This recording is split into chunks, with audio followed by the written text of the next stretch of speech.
This next story really caught our attention because it just sounds too good to be true. A medical study done in Tel Aviv, Israel, and published in the journal Steroids says eating dessert for breakfast can actually help curb cravings for sweets throughout the rest of the day. Here's the actual quote from the study. Starting the day with a full meal that includes a sweet dessert can bolster and maintain a dieter's weight loss progress.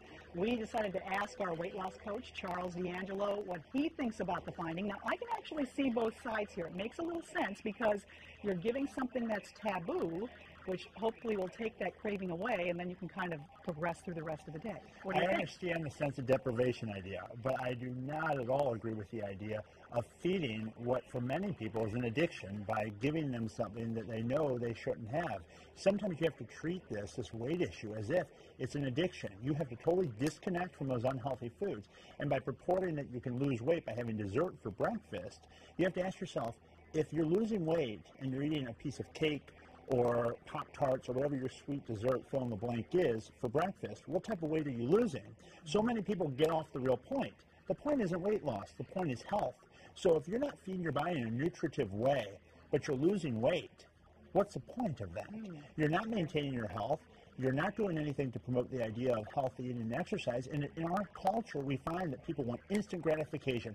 We'll go and eat dessert for breakfast, and you'll lose weight, and people get hooked by that. And again, they're looking for the answer in the wrong place. Their attitude's in the wrong place. That's really interesting. Now, this is another part of the study. Obese adults in the study who lost an average of 20 pounds more than adults who had the low-carb, low-cal breakfast. So they actually documented that the people that had that little sweet lost more. I think that it's not a matter, again, of how much weight was lost. You have to ask yourself, what was the method by which they lost it? And also, how maintainable is that going to be over time? It's great that a person can lose weight by doing a number of things.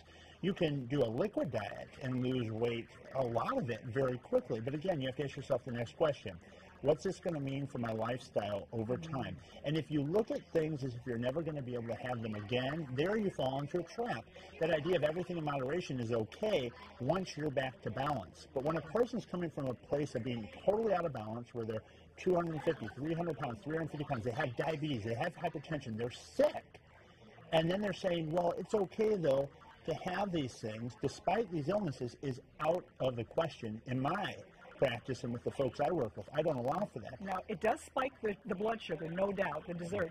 But how do you curb those cravings then, Charles, real quickly? I think that the one thing you have to do is get on a very strategic eating plan, so you're eating very often, and plan for a day. In my book, Think and Grow Thin, I put in what's called a refuel night. That is a night every week where if you're going to have something that's not part of your typical program, by no means it's supposed to be junk, but something that's carbohydrate rich, you have that. So you never have that sense of loss. You never have that sense of, I can never have this again. But rather, I'm going to plan to have this, and it's going to be choiceful. It's not going to be something that controls me. I'm going to learn how to control it. All right. Wow. You just have this so right on. And thank you so much Well, for discussing the truth will set you free, Kay.